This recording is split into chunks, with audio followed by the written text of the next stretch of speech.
എല്ലാവർക്കും ക്രിസ്തുവേശുവിന്റെ നാമത്തിൽ സ്നേഹ വന്ദനം. ഉൽപ്പത്തി പുസ്തകം 26-ാം അധ്യായം. ഇസഹാക്കിന്റെ യാത്രകൾ, കിണറുകൾ. വേദപുസ്തകത്തിൽ ഇസഹാക്ക് എന്ന കഥാപാത്രത്തിനായിട്ട് മാത്രം മാറ്റി വെച്ചിരിക്കുന്ന ഒരു അധ്യായമാണ് ഉൽപ്പത്തി പുസ്തകം 26-ാം അധ്യായം. ഇസഹാക്ക് അനുഭവിച്ച പല ആത്മ നൊമ്പരങ്ങളുടെയും ചില റീഡെഡിക്കേഷൻ്റെയും ഒക്കെ സുന്ദരമായ അനുഭവങ്ങളിൽ കൂടെ കടന്നു പോകുന്ന ഒരു ഉജ്ജ്വല അധ്യായമാണ്. അതുകൊണ്ട് തന്നെ അതിൻ്റെ ടൈറ്റിൽ ഇസഹാക്കിൻ്റെ യാത്രകൾ, കിണറുകൾ. ഇസഹാക്ക് ജനിക്കുമ്പോൾ അബ്രഹാമിന് 100 വയസ്സുണ്ടായിരുന്നു. ഇസഹാക്ക് റിബേക്കയെ വിവാഹം കഴിക്കുമ്പോൾ ഇസഹാക്കിന് 40 വയസ്സ്. കുട്ടികൾ ഉണ്ടാകുമ്പോൾ ഏശാവും യാക്കോബും ഇസഹാക്കിനും റിബേക്കയ്ക്കും ഉണ്ടാകുമ്പോൾ ഇസഹാക്കിന് 60 വയസ്സ്. ഇസഹാക്കിന് 75 വയസ്സുള്ളപ്പോൾ അബ്രഹാം പിതാവ് ഈ ലോകത്തിൽ നിന്നും യാത്രയായി. അങ്ങനെ അബ്രഹാം യാത്രയായി കഴിഞ്ഞ് ആ ഒരു ഭവനത്തിൻ്റെ, ആ ഒരു കുടുംബത്തിൻ്റെ ഉത്തരവാദിത്വം ഇസഹാക്ക് എന്ന പുത്രൻ ഏറ്റെടുത്ത് കഴിയുമ്പോഴുണ്ടാകുന്ന ചില നാടകീയമായ സംഭവങ്ങളാണ് ഉൽപ്പത്തി പുസ്തകം 26-ാം അധ്യായത്തിൽ പറയുന്നത്. അവർ താമസിച്ചിരുന്ന ബേർ ലഹോയി റായി എന്ന ദേശത്ത് ഒരു ക്ഷാമമുണ്ടായി. അബ്രഹാമിൻ്റെ കാലത്തും ക്ഷാമമുണ്ടായി. അപ്പോൾ അബ്രഹാം മിസ്രൈമിലേക്കാണ് ആദ്യം പോയത്. എന്നാൽ ഇവിടെ ദൈവം വളരെ വ്യക്തമായിട്ട് പറയുന്നുണ്ട്, മിസ്രൈമിലേക്ക് പോകല്ല, don't go to Egypt, rather go to Gerar. Abraham മിസ്രൈമിലേക്ക് പോയിട്ട് തിരിച്ചാണ് ഗരാറിലേക്ക് വന്നത്. അതുകൊണ്ട് ഇവർ താമസിച്ചിരുന്ന ബേർ ലഹായ് റായി എന്ന സ്ഥലത്ത് നിന്നും നോർത്ത് വെസ്റ്റ് ഡയറക്ഷനിലായിട്ട് ഗരാറിലേക്ക് പോയി. അവിടെ ചെന്നപ്പോൾ അബ്രഹാമിന് ദൈവം കൊടുത്ത അതേ വാഗ്ദാനം ഈ സമയത്ത് ദൈവം ഈ പറയുമ്പോൾ ഗരാറിലേക്ക് പോകുവാനായി നിർദ്ദേശം നൽകുമ്പോൾ അബ്രഹാമിന് ദൈവം കൊടുത്ത അതേ അനുഗ്രഹങ്ങൾ, നിന്റെ സന്തതി ആകാശത്തിലെ നക്ഷത്രങ്ങളെ പോലെയും കടൽത്തരിയിലെ മണൽത്തരി പോലെയോ ആവുമെന്നുള്ള ആ ഒരു വലിയ ബ്ലെസ്സിങ് പിതാവിന് നൽകിയ അതേ അനുഗ്രഹം ഇതാ പുത്രനും ഇവിടെ ലഭിക്കുന്നു. ഇത് വളരെ പ്രധാനപ്പെട്ട ഒരു കാര്യമാണ്. നാം പലപ്പോഴും നമ്മളുടെയൊക്കെ കുടുംബത്തിൽ നമ്മൾ പറയും, ഞങ്ങളുടെ പിതാക്കന്മാരുടെ ദൈവം ഞങ്ങളോടുകൂടെയും ഉണ്ടായിരിക്കണമേ എന്നൊക്കെ നമ്മൾ പറയും. പിതാക്കന്മാർക്ക് ദൈവം നൽകിയ അനുഗ്രഹം, പിതാക്കന്മാരെന്ന് പറഞ്ഞാൽ മാതാപിതാക്കൾക്ക്, നമുക്കും നൽകണമേ എന്നുള്ള ഒരു വലിയ പ്രാർത്ഥന പലപ്പോഴും നാം ചെയ്യുന്നുണ്ട്. നമ്മുടെ തലമുറകൾക്ക് പകർന്നു കൊടുക്കണമേ എന്ന് പ്രാർത്ഥിക്കുന്നുണ്ട്. അതൊക്കെ നല്ല കാര്യമാണ്. എന്നാൽ ഇവിടെ വളരെ വ്യക്തമായി അബ്രഹാമിൻ്റെ ക്വാളിറ്റീസ്, അബ്രഹാമിന് എന്തുകൊണ്ട് വാഗ്ദത്തം, എന്തുകൊണ്ട് അനുഗ്രഹം നൽകി എന്ന് ദൈവം വളരെ വ്യക്തമായി മകനായ ഇസഹാക്കിനെ പറഞ്ഞു പഠിപ്പിക്കുന്ന ഒരു അധ്യായമാണ്. ഒന്നാമത്, അബ്രഹാം എൻ്റെ വാക്കു കേട്ടു. പിതാവായ തേരഹ് വാക്ക് കേട്ട് കൽദായരുടെ ഊരിൽ നിന്നും വന്ന് ഹാരാൻ വരെ വന്ന് യാത്ര അവസാനിപ്പിച്ചു. എന്നാൽ അബ്രഹാം അവിടുന്ന് വീണ്ടും പിതാവിനോട് പറഞ്ഞ അതേ യാത്ര, ആ വാക്കുകൾ കാണിപ്പാനിരിക്കുന്ന ദേശത്തേക്ക് അബ്രഹാം പോയി. വിശ്വാസത്തിൻ്റെ നായകനായ, ചരിത്രത്തിലെ ഒരു ഹീറോയായി മാറുകയുണ്ടായി. പിന്നീട് പല പല കാര്യങ്ങളിൽ അബ്രഹാം ദൈവത്തെ അനുസരിച്ചു. ദൈവത്തിൻ്റെ വാക്ക് കേൾക്കുക. അവസാനം സ്വന്തം മകനായ ഇസഹാക്കിനെ യാഗം കൊടുക്കുവാൻ പോലും അബ്രഹാം തയ്യാറായി. പ്രിയമുള്ളവരെ, നാം പലപ്പോഴും നമ്മളുടെ തലമുറകൾക്ക് അനുഗ്രഹങ്ങൾ വേണമേ, ദൈവമേ തരണേ തരണേ എന്ന് പറയുമ്പോൾ ഈ അനുഗ്രഹങ്ങളൊക്കെ yes of course through grace, കൃപയിൽ കൂടെയാണ് ലഭിക്കുന്നത്, ദൈവത്തിൻ്റെ കൃപകൾ കൊണ്ടാണ്. എന്നാൽ വേദപുസ്തകത്തിൽ ഇങ്ങനെ ചില പഠിപ്പീരുകളും ഒക്കെ ഉണ്ട്. നിന്റെ പിതാവായ അബ്രഹാമിനെ ദൈവം ഞാൻ എന്തുകൊണ്ട് അനുഗ്രഹിച്ചു എന്ന് ദൈവം വളരെ വ്യക്തമായിട്ട് പറയുന്നുണ്ട്. അവൻ എൻ്റെ വാക്കു കേട്ടു, എൻ്റെ നിയോഗങ്ങളും കൽപ്പനകളും ചട്ടങ്ങളും പ്രമാണങ്ങളും അവൻ പാലിച്ചു. വളരെ മനോഹരമായ 4 പോയിന്റ്സ് ആണ്. ഇവിടെ സ്വല്പം സമയമെടുത്ത് ധ്യാനിക്കണം. എൻ്റെ നിയോഗങ്ങൾ, ഞാൻ അവന് കൊടുത്ത ഒരു നിയോഗമുണ്ട്, ഒരു ഉത്തരവാദിത്വമുണ്ട്. നാം പലപ്പോഴും ഈ റൈറ്റ്സിന് വേണ്ടി എൻ്റെ അവകാശങ്ങൾ, എനിക്ക് കൃപാമൂലം അനുഗ്രഹം, രക്ഷ എൻ്റെ അവകാശമാണ്, വാഗ്ദത്ത പ്രകാരം ദൈവത്തിൻ്റെ മക്കൾക്കുണ്ടാകുന്ന അവകാശമാണ് കൃപ. Yes, of course, I agree with that. എന്നാൽ കൃപ, രക്ഷ അവകാശമാക്കുവാൻ ഞാൻ യോഗ്യനാണോ? എൻ്റെ യോഗ്യത ഇല്ല എന്നൊക്കെ പറയുമ്പോഴും ഇവിടെ വളരെ വ്യക്തമായിട്ട് പറയുന്നുണ്ട്, അബ്രഹാം എൻ്റെ നിയോഗങ്ങളെ ഏറ്റെടുത്തവനാണ്. ക്രിസ്ത്യാനിറ്റിക്ക് ഏദൻ തോട്ടം തൊട്ട് സ്വർഗീയ യെരുശലേം വരെ ഒരേ ഒരു നിയോഗമേ ഉള്ളൂ, അത് കാര്യവിചാരകത്വമാണ്. This is a summary of the Bible. വേദപുസ്തകം ഉൽപ്പത്തി തൊട്ട് വെളിപ്പാട് വരെ 1189 അധ്യായങ്ങളിൽ പറഞ്ഞിരിക്കുന്നതിൻ്റെ summary, there is only one mission, only one നിയോഗ, ആൻഡ് ദാറ്റ് ഈസ് കാര്യവിചാരകത്വം. ദിന്ദിന്തോ മാതമേ, നിന്നെ ഞാൻ തോട്ടത്തിലാക്കി, തോട്ടം സൂക്ഷിപ്പാനും കായ്കനികൾ ഭക്ഷിപ്പാനും, പാരഡൈസിനെ സൂക്ഷിപ്പാനാണ്. കാര്യവിചാരകത്വമാണ്. എൻ്റെ കൽപ്പനകളും ചട്ടങ്ങളും പ്രമാണങ്ങളും. ടോറയിലേക്കുള്ള ഒരു മൂവിങ് ആണ്. ഫസ്റ്റ് ജൂ ആയിരുന്ന അബ്രഹാം. ശരിക്കും സർക്കംസിഷൻ എന്ന് പറയുന്ന ഒരു ചട്ടം തുടങ്ങി. യാഗം അതിനു മുമ്പ് നോഹയുടെ കാലത്തുണ്ടായിരുന്നു പറഞ്ഞാലും യഹോവയുടെ നാമത്തിൽ ആരാധന, യഹോവയുടെ നാമത്തിൽ യാഗം, ഇവയെല്ലാം ഒരു പ്രിമിറ്റീവ് സെൻസിലെങ്കിലും തുടങ്ങിയത് അബ്രഹാമിൻ്റെ കാലത്താണ്. പിന്നീട് അനേക വർഷങ്ങൾക്ക് ശേഷം, ഒരു 1800 വർഷങ്ങൾക്ക് ശേഷമാണ് ആ നിയമങ്ങളൊക്കെ ഇച്ചിരൂടെ പ്രാബല്യത്തിലാകുന്നതും. പിന്നീട് 1200 BC ഒക്കെ ആകുമ്പോൾ മോശയുടെ കാലത്ത് അത് ഒരു ക്രോഡീകരിക്കപ്പെട്ട നിയമങ്ങളുമായി മാറും. അതുകൊണ്ട് നമ്മൾ ഈ ഒരു 3500 അല്ലെ 4000 വർഷങ്ങളായി ഈ സഭ നിൽക്കുന്നതിൻ്റെ പറയാം. ക്രൈസ്തവ സഭ 2000 വർഷങ്ങളെ ആയിട്ടുള്ളെങ്കിലും അതിനും അബ്രഹാമിക് ട്രഡീഷനെ ഒരു 2000 വർഷത്തോട് ട്രേസ് ചെയ്താൽ 4000 വർഷങ്ങളായിട്ട് ശക്തമായിട്ടൊരു സംവിധാനം, ഒരു വിശ്വാസം നിലനിൽക്കുന്നുണ്ടെങ്കിൽ അതിന് ശക്തമായ ഒരു എത്തിക്കൽ ആൻഡ് സ്പിരിച്വൽ റിക്വയർമെൻ്റ് ഉണ്ട്. ചില നിയമങ്ങൾ ഏത് സമൂഹത്തിനും ആവശ്യമാണ്. മാറ്റമില്ലാത്ത ചില നിയമങ്ങൾ. പലപ്പോഴും ആരാധന, ലിറ്റർജിയൊക്കെ മാറ്റമില്ലാത്ത ചില ചട്ടങ്ങൾ, ചില പ്രമാണങ്ങളാണ്. എല്ലാ ഞായറാഴ്ചയും പള്ളിയിൽ ചെന്ന് ഓ ദൈവമേ നീ പരിശുദ്ധനാകുന്നു, ബലവാനെ നീ പരിശുദ്ധനാകുന്നു, ഇതങ്ങ് ബോറടിക്കുന്നല്ലോ എന്ന് നമ്മുടെ ചെറുപ്പക്കാരും യങ്സ്റ്റേഴ്സും ഞാനും പലപ്പോഴും ഒക്കെ പറഞ്ഞിട്ടുണ്ട്. എന്നാൽ ഇതൊക്കെ ഒരു വിശ്വാസത്തിൻ്റെ ക്രോഡീകരണമാണ്. Liturgy is a powerful base upon which the faith of the church rests and moves on to generations and generations. ചില ചട്ടങ്ങളും പ്രമാണങ്ങളും എല്ലാം മാറാനൊക്കത്തില്ല. പലപ്പോഴും പള്ളിയിൽ യുവജനങ്ങളും ആൻറ്റിമാരും അപ്പച്ചന്മാരും തമ്മിലുള്ള ഏറ്റവും വലിയ ഉടക്കിൻ്റെ ഒരു കാരണമാണ്, ഓ ഞാൻ മോളെ നീ ഇങ്ങനത്തെ ഡ്രസ്സ് ഇടല്ലേ. അമ്മ പറയും, മോള് പറയും ഈ ഡ്രസ്സ് ഇട്ടാൽ എന്താ കുഴപ്പം, ദൈവം പ്രസാദിക്കത്തില്ലയോ? പുതിയ തലമുറയിലെ കുട്ടികൾ ചോദിക്കുകയാണ്.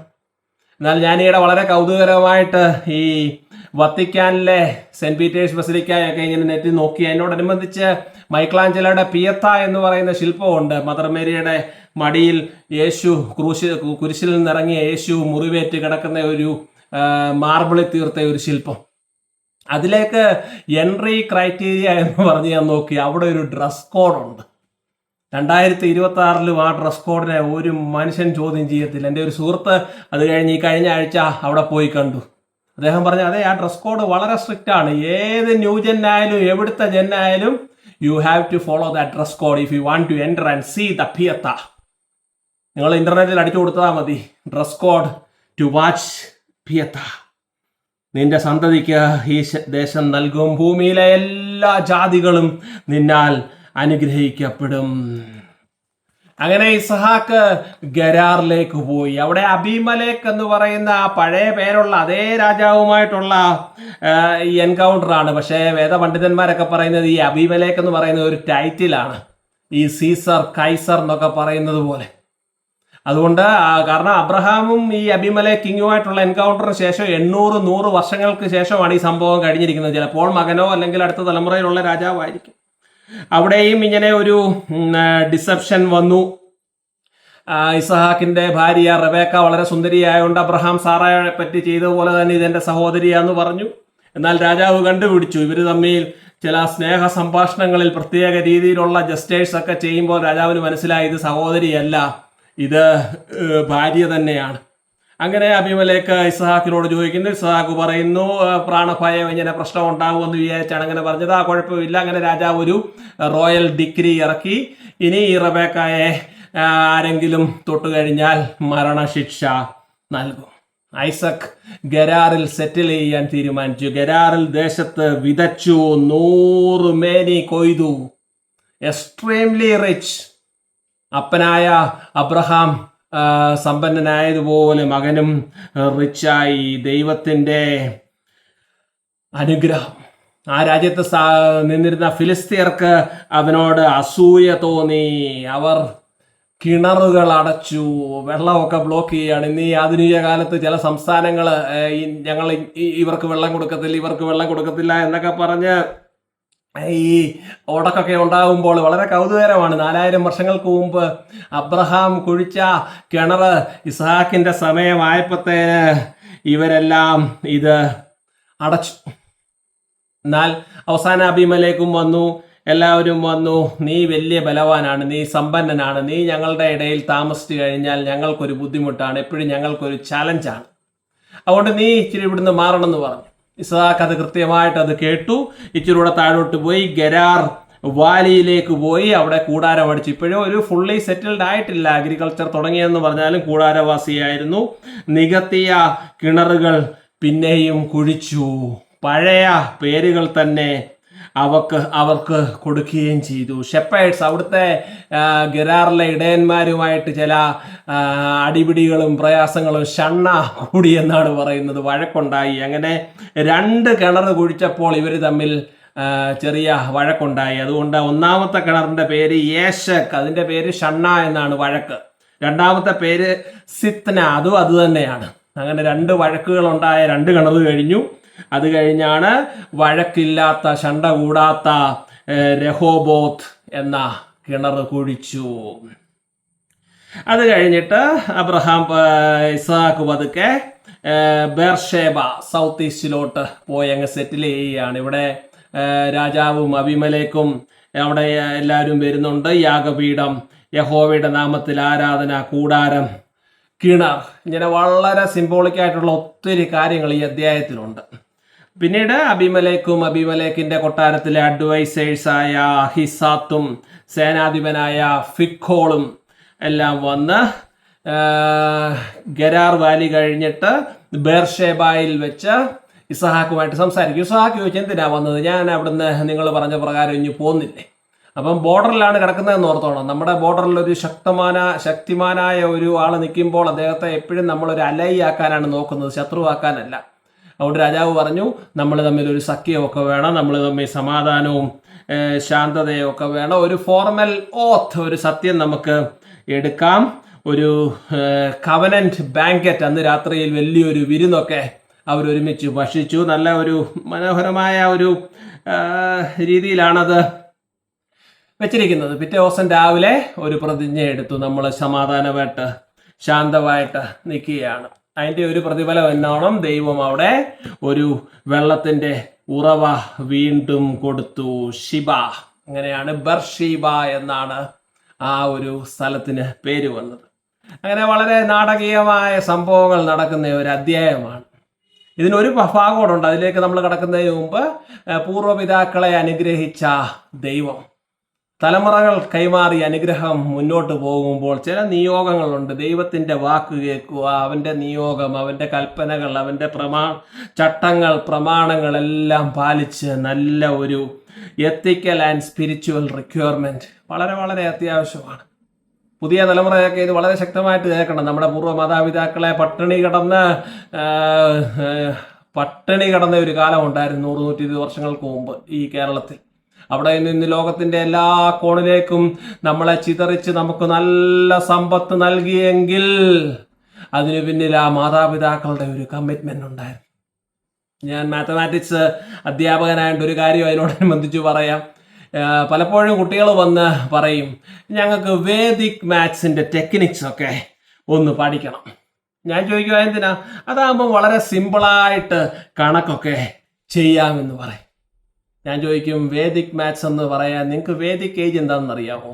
ഏകദേശം 3500 വർഷങ്ങൾക്ക് മുമ്പ് ഭാരതത്തിലെ ഒരു ആത്മീയ കാലഘട്ടമായിരുന്നു വേദിക് ഏജ് എന്ന് പറയുന്നത്. ആ സമയത്തെ യോഗികൾ, ഗുരുക്കന്മാർ ഡെവലപ്പ് ചെയ്ത ചില ടെക്നിക്കുകളാണ് വേദിക് മാത്സ്. പക്ഷെ വേദിക് മാത്സ് പഠിക്കണമെങ്കിൽ ഒരു വേദിക് മൈൻഡ് സെറ്റ് ഉണ്ടായിരിക്കണം. യോഗയും ധ്യാനവും എല്ലാമായി നല്ല ഒരു ഉത്തമ ഭക്ഷണം കഴിച്ച, ഉത്തമ രീതിയിൽ ജീവിതശൈലി, ആയുർവേദത്തിൻ്റെ തണലിൽ നിൽക്കുന്ന ഒരു ജീവിതശൈലിയിൽ നിൽക്കുമ്പോഴാണ് നിനക്ക് വേദിക് മാത്സ് യഥാർത്ഥമായി ഉപയോഗിക്കുവാൻ ഒക്കുന്നത്. എന്നാൽ കുട്ടികൾ പറയാതൊന്നും വേണ്ട സാറേ, ഞങ്ങൾക്ക് 2 ടെക്നിക്ക് ഇഞ്ഞ് പഠിപ്പിച്ച് തന്നാൽ മതി. ഇവിടെയാണ് പ്രശ്നം. നമുക്കെപ്പോഴും ടെക്നിക്കുകൾ മതി. അതുകൊണ്ട് പ്രമാണങ്ങൾ അനുസരിക്കുക. അതിൻ്റെ അവസാന ഭാഗത്ത് യേശാവിന് 40 വയസ്സാവുകയാണ്. യാക്കോബിന് 40 വയസ്സാവുകയാണ്. യേശാവ് 2 ഭാര്യമാരെ എടുക്കുന്നുണ്ട്, യഹൂദിത്തും ബസമത്തും. 2 പേരും ഹിത്യരാണ്. ഇവിടെ നേരത്തെ നമ്മൾ നോക്കണം, ഇസ്ഹാക്കിന് ഭാര്യയെ അന്വേഷിച്ച് അബ്രഹാം എലിയാസറെ വിടുമ്പോൾ പ്രത്യേകമായിട്ട് പറയുന്നുണ്ട് ഹിത്യരുടെ കയ്യിൽ നിന്ന് എടുക്കരുതെന്ന്. നമ്മളുടെ സ്വന്തം ആൾക്കാരുടെ കയ്യിൽ നിന്ന്. ഇവിടെ നേരെ അതിന് വിപരീതമായിട്ട് യേശാവ് ഹിത്യരായ 2 സ്ത്രീകളെ ഭാര്യമാരാക്കുന്ന ഒരു നടപടിക്രമങ്ങൾ അവിടെ നടക്കുകയാണ്. അങ്ങനെ നിയോഗങ്ങളിലേക്ക് പോകുമ്പോൾ യേശാവ് എന്ന മകൻ പതുക്കെ പതുക്കെ പതുക്കെ അതിൽ നിന്നും മാറിപ്പോവുകയാണ്. എന്നാൽ യാക്കോബ് എന്ന മകനെ കൂടുതൽ ശക്തിപ്പെടുത്തി അവന് അനുഗ്രഹങ്ങളെല്ലാം കൊടുക്കുന്ന ഒരു നിലപാടിലേക്ക് അടുത്ത അധ്യായം ഒരുങ്ങി വരികയാണ്. നമ്മൾ 2026 ഞാൻ എപ്പോഴും പറയും, നമ്മൾ ഇതൊക്കെ പഠിക്കുമ്പോൾ ഇത് പണ്ടെങ്ങോ നടന്ന കഥയാണ് സത്യമായിട്ട്. എന്നാലും നമുക്ക് ഒത്തിരി പാഠങ്ങൾ തരുന്നുണ്ട്. പൂർവ്വപിതാക്കളുടെ വഴിയിൽ കൂടി നമ്മൾ പോകുമ്പോൾ പല കാര്യങ്ങളിലും നാം അവരെ ഡീവിയേറ്റ് ചെയ്തു പോകുമ്പോൾ നമ്മളതൊക്കെ അഭിമാനമായിട്ട് കണ്ടെത്തും. ഒരു അപ്പച്ചനും അമ്മച്ചിയൊക്കെ ഓൾഡ് ഫാഷൻ പീപ്പിൾ, ഞങ്ങളാണെല്ലാം ശരിയെന്നൊക്കെ പറയുന്ന കുട്ടികളെ ചരിത്രത്തിൻ്റെ സ്റ്റോറി ഓഫ് സിവിലൈസേഷനിൽ പല നാടകീയമായ കാര്യങ്ങളുമുണ്ട്.